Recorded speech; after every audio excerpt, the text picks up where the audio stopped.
Unhealthy कब कहलाता है कि जब वो इंटरनल या एक्सटर्नल जो चेंजेस है अगर वो उसको सही से रिस्पांस ना दे, अगर वो सही से रिस्पांस ना दे तो वो पर्सन हमारे पास क्या अनहेल्थी कहलाता है। लिहाजा हेल्थ वो स्टेट है, डायनामिक स्टेट है, जिसमें आपका इंटरनल और एक्सटर्नल चेंजेस को अगर आपका रिस्पांस नॉर्मल हो और उसको आप एडॉप्ट कर ले तो फिर आप हेल्थी कहलाते हैं और इस स्टेज को कहते हैं हेल्थ। अब आ जाते हैं वेलनेस पे। वेलनेस इज द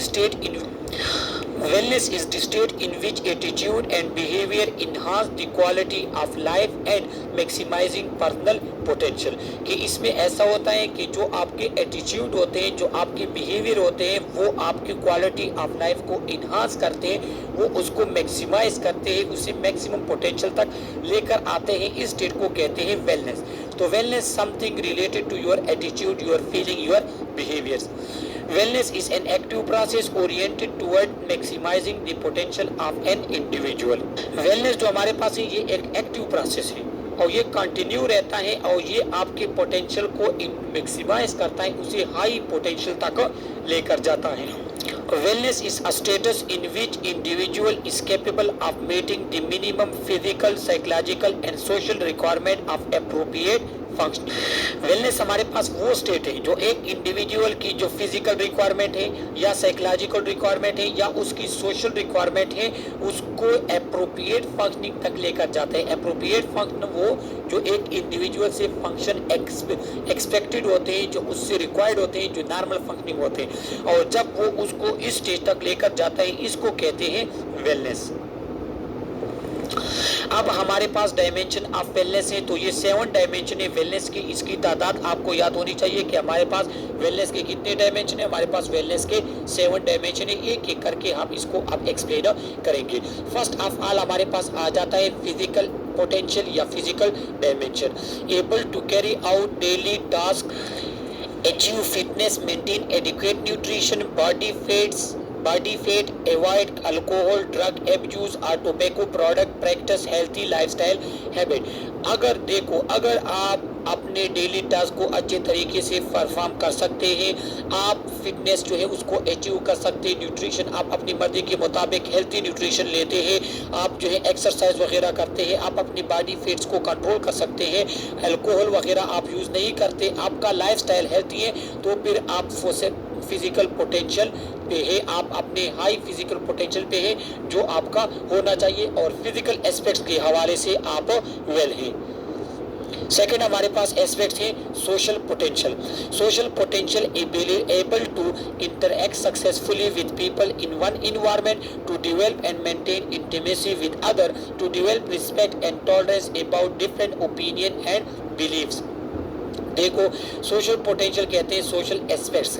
अगर आप सोशल एस्पेक्ट्स के हवाले से हेल्थी हैं, किस तरह कि अगर आप अपने इन्वायरमेंट के साथ एक अच्छे तरीके से इंटरेक्ट करते हैं, आप वहाँ पे जो लोग हैं आप उसके साथ अच्छे तरीके से इंटरेक्ट करते हैं, आप फ्रेंडशिप बना सकते हैं, आपका जो है फैमिली के साथ अपना अलग जो बर्ताव होता है, इस तरीके से आप वहाँ पे सोसाइटी के लोगों के साथ आप अच्छे तरीके के साथ पेश आते हैं, आप लोगों के ओपिनियंस को, लोगों की बिलीफ को टॉलरेट करते हैं, उसको अच्छे तरीके से सुनते हैं और आप क्या कर लेते हैं, उसको मैनेज करते हैं। तो इन तमाम सोशल एस्पेक्ट्स के हवाले से आप हाई पोटेंशियल पे हैं और सोशली आप क्या है, वेल है।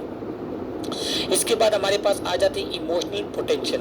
Ability to manage stress, express emotion appropriately and accept limitation. कि अगर कोई स्ट्रेस होता है, कोई एंजाइटी होती है, उसको आप क्या करते हैं, उसको मैनेज कर सकते हैं। इस तरह आप अपने इमोशन को अप्रोप्रिएटली अच्छे तरीके के साथ एक्सप्रेस कर सकते हैं, और आपकी जो लिमिटेशन है, जो आप में खामियां है, अगर आप उसको एक्सेप्ट करते हैं तो फिर आप इमोशनली हेल्थी हैं और इमोशनल पोटेंशियल आपका हाई है। इसके बाद हमारे पास intellectual potential. Intellectual something related to your learning, reasoning, thinking. कि अगर ability to learn and use information effectively for personal development and meeting new challenges. कि अगर आपकी एबिलिटी है कि आप चीज़ों को सीखते हैं, फिर आप जो इंफॉर्मेशन सीखते हैं उसको अप्रोप्रिएटली यूज़ कर सकते हैं, इफेक्टिवली अपने पर्सनल डेवलपमेंट के लिए यूज़ कर सकते हैं, और आप अपने जो आपकी चैलेंजेस हैं, जो आपकी नीड्स है, उसको अच्छे तरीके के साथ पूरी कर सकते हैं। तो फिर आप आप इंटेलेक्चुअल पोटेंशियल हाई है आपका और आप इंटेलेक्चुअली वेल पर्सन कहलाते हैं। इसके बाद हमारे पास इन्वायरमेंटल पोटेंशियल आता है।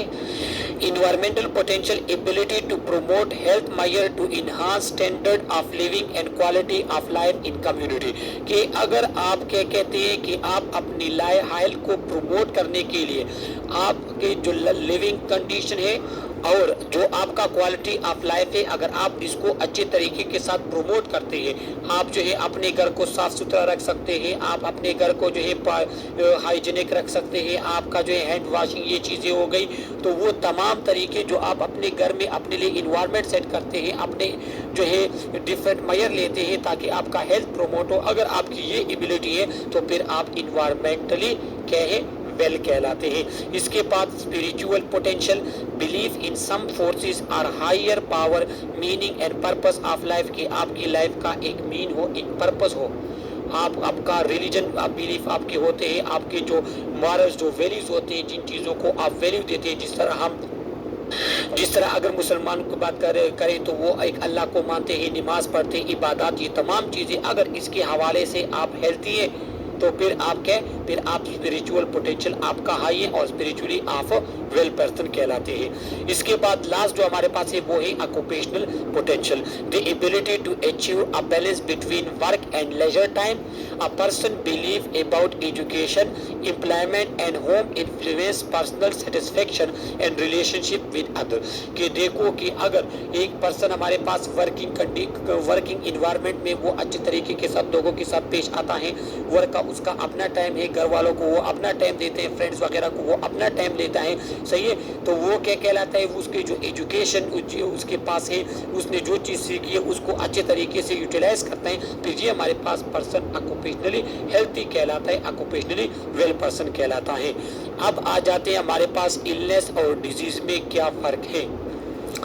Disease can be described as an alteration in body functioning resulting in a reduction of capacity or shortening of normal lifespan, कि अगर किसी भी वजह से, इसमें मेजर हमारे पास पैथोलॉजिकल कंडीशन होती है, अगर हमारे पास आपकी बॉडी के स्ट्रक्चर और फंक्शन में अल्टरेशन आ जाए और जो आपकी बॉडी की कैपेसिटी है, जो उसकी हमारे पास जिससे रिक्वायरमेंट है, अगर वो पूरी ना हो, उसकी कैपेसिटी रिड्यूस हो जाए और आपका लाइफ स्पेन जो है वो कम हो जाए, फिर इसे कहते हैं disease. A disease is a pathological condition that impair normal body structure and function। और डिजीज हमारे पास पैथोलॉजिकल कंडीशन है, किस तरह हमारे पास माइक्रो ऑर्गेनिज्म आप में डिजीज काज करता है, आपके पास लीवर डिजीज है जिसके एक पैथोलॉजी है, लीवर का आपको क्या है कि लीवर डैमेज हो गया है, हमारे पास डिफरेंट टाइप ऑफ कैंसर वगैरह है, viral disease different type of है, तो डिजीज वो डिजीज कंडीशन होता है कि जिसमें आपके पास क्या होगा, एक पैथोलॉजिकल कंडीशन होगी जो आपके स्ट्रक्चर को भी डैमेज करेगी और फंक्शन को भी डैमेज करेगी। इलनेस, अच्छा, illness is a broad term that is used to describe a person who is a poor state of health. लेकिन इलनेस क्या है, वो हमारे पास एक ब्रॉड टर्म है और वो हम उस पर्सन के लिए यूज करते हैं कि वो पर्सन मैक्सिमम एस्पेक्ट्स की तरह से क्या है कि वो हमारे पास हेल्थी नहीं है, उसकी हेल्थ की कंडीशन पुअर है। क्यों? क्योंकि illness is not always due to disease. Illness हमारे पास डिजीज की वजह से नहीं होती। किस तरह कि अगर एक पर्सन ने टेंशन ले लिया है, अक्सर लोग जो है वो स्ट्रेस में चले जाते हैं, क्यों? कोई भी रीजन नहीं होता, वो वैसे वहम करते, तो वो इल तो कहलाते हैं लेकिन वो डिजीज पर्सन नहीं कहलाते। इसलिए तो कहते हैं कि इलनेस हमारे पास ब्रॉड टर्म है जिसमें आपका स्टेट ऑफ हेल्थ वो पूरा होगा और ज़रूरी नहीं है कि आपको डिजीज की वजह से हो। डिजीज की वजह से इलनेस होता है लेकिन ज़रूरी नहीं है कि आपको डिजीज़ होगी तभी आप इल होगे, डिजीज़ नहीं होगी तब आप इल नहीं होगी, ये बात ज़रूरी नहीं है। Illness the unique response of a person to a disease.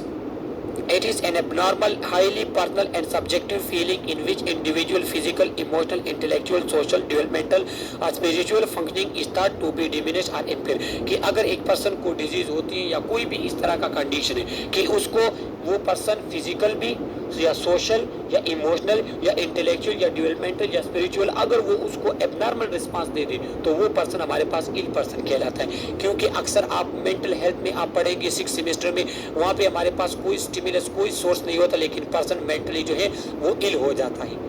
तो क्या है, वो एबनॉर्मल रिस्पांस है। और ये मैक्सिमम सब्जेक्टिव फीलिंग होती है। इलनेस समथिंग सब्जेक्टिव, ये आपकी अपनी फीलिंग्स होती हैं, आपके अपने परसेप्शन होते हैं। जब तक आप किसी को शो नहीं करते या किसी को बताते नहीं, लोगों को पता नहीं चल सकता। Illness is a condition characterized by a deviation from a normal health state which is manifested by a physical and psychological symptom। क्या होता है हमारे पास इलनेस में, कि जो आपका नॉर्मल हेल्थ स्टेट है, जो आपकी नॉर्मल हेल्थ कंडीशन है, आप उससे डिविएट होते हैं। और या तो फिजिकल सिम्टम आपके होंगे या साइकोलॉजिकल सिम्टम होंगे। फिजिकल सिम्टम ये कि आप जो है कोई फंक्शन नहीं कर सकेंगे, आपकी जो नॉर्मल कैपेबिलिटी है, कैपेसिटी है, आप उसको सही से यूटिलाइज नहीं कर सकेंगे। साइकोलॉजिकल सिम्टम, आप स्ट्रेस में भी जा सकते हैं, एंजाइटी वगैरह आपको हो सकता है। Illness is a state in which person physical, intellectual, emotional, social, spiritual functioning is diminished or impaired in comparison with the previous experience। कि हमारे पास एक पर्सन पहले जो उसके फिजिकल, सोशल, स्पिरिचुअल डिफरेंट जो उसके एक्सपीरियंस थे, लेकिन इलनेस के बाद वो उसमें चेंजेस आ जाती, वो एबनॉर्मल हो जाती। तो इस कंपैरिजन के थ्रू फिर आपको पता चलता है कि ये पर्सन हमारे पास क्या है, ये हमारे पास इल पर्सन है। अब वेरिएबल इफेक्टिंग इलनेस बिहेवियर, हमारे पास major 2 types of behaviour variables हैं जो आपके इलनेस को इफेक्ट करती है। वेरिएबल वो जिसकी चेंजेस की वजह से आप इलनेस का शिकार होते हैं, आपका इलनेस होती है बेस आपका ये different physical, psychological different aspects, ये आपके पास एबनॉर्मल चेंजेस इसमें आते हैं। जो इंटरनल वेरिएबल्स हमारे पास है उसमें क्या आता है, परसेप्शंस ऑफ सिम्टम्स, कि हमारे पास सिम्टम्स को आप किस तरह परसीव करते हैं, something related to your mind, कि आप एक चीज को किस तरह लेते हैं। अगर आपने उस चीज की तरफ एबनॉर्मल रिस्पांस शो किया तो फिर आप क्या होगे, आप इल होगे। तो ये इंटरनल वेरिएबल है। दूसरा हमारे पास है nature of illness.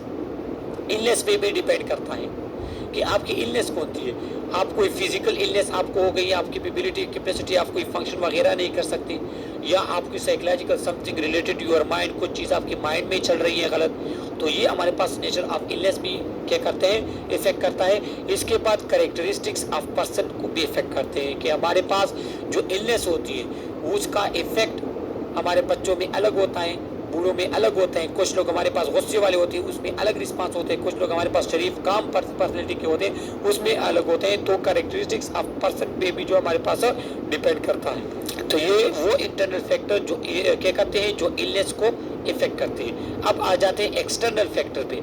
External factor में हमारे पास क्या है, विजिबिलिटी ऑफ सिम्टम्स, कि एक पर्सन को जो सिम्टम होते हैं, जो उसके फंक्शन वगैरह में प्रॉब्लम होती है, उसकी विजिबिलिटी भी आपके पास इलनेस को इफेक्ट करती है। दूसरा सोशल ग्रुप्स, सोशली आपको कोई सपोर्ट करता है या नहीं करता, आपके फ्रेंड सपोर्टिव है, आपको फैमिली सपोर्ट है या नहीं है, तो ये फैक्टर आपकी इलनेस को ज़्यादा इफेक्ट करता है। इसके बाद कल्चर्स एंड वैल्यूज, आप इन चीज़ों को अहमियत कितनी देते हैं। अक्सर लोग हमारे पास होते हैं कि वो छोटी सी बीमारी हो जाए उसको बड़ी अहमियत देते हैं, वो मुझे ये बीमारी हो गई उसे बड़ा समझते हैं, तो फिर वो हाई प्रॉब्लम, वो इलनेस का शिकार हो जाते हैं और वो सीवियरिटी की तरफ चले जाते हैं। तो आपकी वैल्यूज पे भी डिपेंड करते हैं और कल्चर पे भी डिपेंड करते हैं, कि जो आपके cultures, believe, culture, value, characters कौन से, वो आपके इलनेस को इफेक्ट करती है।